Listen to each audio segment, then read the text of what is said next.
process wasn't that, isn't it? Yeah, I can't remember when we were last there, but it's definitely the middle of last year. And you have a whole new stage thing, I guess. You have a thing built for the two drummers, for yourself and Chester. And well, each time we go on the road, we go on the road to present a new album, really. So we just do something different each time. And the last time we had, we were using screens, projections. But we're playing a lot of large auditoriums now, and they really become impractical because the sight lines are such that most people don't see all three screens. And it also means we have to cut off a lot of the seating, which means less people can see us.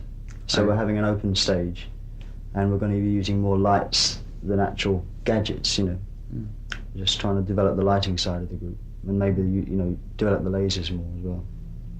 But we didn't see us on the last tour. We had two drummers on that tour as well. But it's just, you know, it's just another visual asset, really.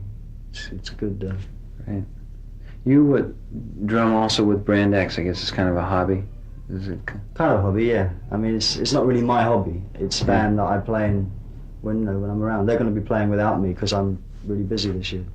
They got another drummer, but I'm sort of the founder member of the group, one of the founder members. Yeah. But it's funny, we talk about producers. I mean, we just finished an album at Trident Studios, and we have an engineer there that was enlisted as a producer, you know. But as soon as he opened his mouth to try and produce, everybody clamped down straight away, you know, because everyone had so strong opinions. I just find it impossible to take advice. Yeah, I think it must be very difficult for bands to work like that. I don't know. It's like having a band, for instance, Jethro Tull, you know, who have one man who writes the songs and is basically responsible for who plays what where. And we could never exist like that. And the band wouldn't exist. You know.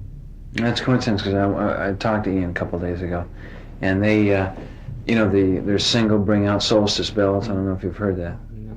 I haven't heard it. No, but for the first time, Ian agreed to. I guess it's the first time he agreed to go out and have somebody else give a go at producing it. Mike Batt, of Womble's fame, did did it, and they said they had a great time, and it just turned out awful. So they used the original. But yes. Yeah. Those things are okay for one-off things. You know? English comedian. What's his name? Charlie Drake. Charlie Drake. And he's small, you know, pug face. He's been around for years, but he produced a single for him which he wrote, and I was on it, and bass player with Brand X was on it, and Robert Fripp was on it, and the guy Keith Tippett. Really strange bunch of musicians. Yeah. It was okay for one-off thing, but I mean. Love Keith Tippett. Amazing keyboard player. Yeah. Very strange, yeah. I mean, doesn't do anything. Doesn't play? Well, he plays, but he doesn't get any money for it. Rather talented wife too. Huh? Yeah. In fact, I saw Keith Tippett. Brand X played at Ronnie Scott's just last September, and he came down, and it's sad, you know. I mean, he looks like he's got no money. He actually looks like it, you know what I mean? And he's such a good pianist. There seems like a lot of amazing musicians out of work. Mike Ratledge, I don't know what he's doing. No. I don't think being an amazing musician has ever had that much to do with kind of commercial success or anything. It's just it's all luck, really. No, but you always kind of figure, I guess, that those guys will get by somehow, you know? Well, they don't. But I guess some of them don't, do they? Not really, no. But what's really delightful to me is a band as good as Genesis is as popular as they are, because doing the kind of music you are, you got to feel that you're pretty lucky. I think we are lucky because we can do music that we really like, you know, and you don't have to make any compromises at all, you know, to the audience, which is amazing, really, because I think a lot of bands have to at least make a compromise, you know. Well, you don't make any compromises, don't you think? Well, we don't make any compromises. I mean, you know, we just write really for our own pleasure. Well, what would happen? Let's say if you did a new album and someone whose opinion you really respected said, "This just isn't going to do anything." It's no one's opinion I respect enough for that to matter. But everybody's opinion, I think, affects us a little as a sort of overall thing. If there was an overall critical reaction to an album, I don't know what we'd do. Either it might affect us to write something sort of different next time, or it might just make us be bloody minded and go on doing the same thing. Do you ever think when you're writing something, well, this will be, people will like this? Yes, and we're always wrong. Are you? Yeah, I mean, what we felt off Nursery Crime, we had one song we wrote called, well, at the time, Find the Star Masters, which we felt would be an amazing audience number live and everything, and they'd all love it and things. And really, it was a remarkably badly received song. Everyone with musical box instead, which, I mean, for me, isn't half the song. But, you know, it's interesting how you just can't predict. We've done the same off other albums, you know. Singles are a classic. We always try and, I mean, Land Lies Down's probably got at least three or four hit singles to our mind. You know, they songs that we've lived with. You know, like Carpet Crawlers, I think is an incredibly strong song, right? But you hear it once and it might not hit anybody.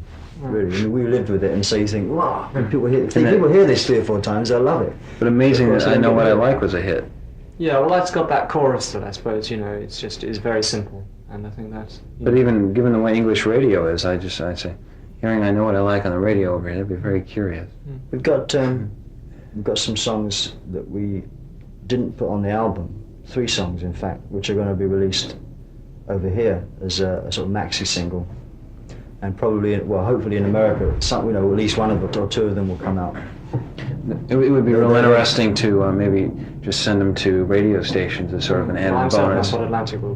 They're heading. They like the single on the album. You know, they like. They're probably going to edit your own special way. That's really nice. Yeah, they got quite excited. That's the ballad on side 1, isn't it? Yeah, it's very pretty. So it's love songs. Yeah. One of our rare love songs, really. Although a lot of our tunes are romantic. Well, that's good. I mean, at least, you know, being a serious music band, people think, well, I don't know if Genesis will do love songs. Yeah, well, I think it's the first time we've good. done love songs really since Genesis Revelation, and there are 2 of them on this album. One of them slightly obscurer than the other, but they are both love songs. But I mean, you say that heavy music band. I mean, we kind of I feel we set our own precedent. I mean, we can do exactly what we want. You know, it's true. And we're just as happy or as proud, if you like, you know, of Something Like a Special Way, of something. Well, I don't know. Maybe I'm speaking for myself. I mean, Something Like Supper's Ready or Trick of the Tail or... Yeah, I think they all have their place. I mean, obviously one has one's own preferences. I mean, I think it's really nice to do a sort of simple song. You know? I think it makes a band more interesting if you did all... But we try to get as much variety as possible in the group. It's always been a sort of aim, you know, to go to explore every avenue that we like, and not sort of restrict ourselves from any avenue, you know.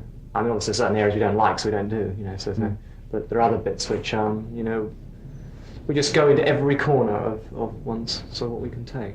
Do you find that being together so long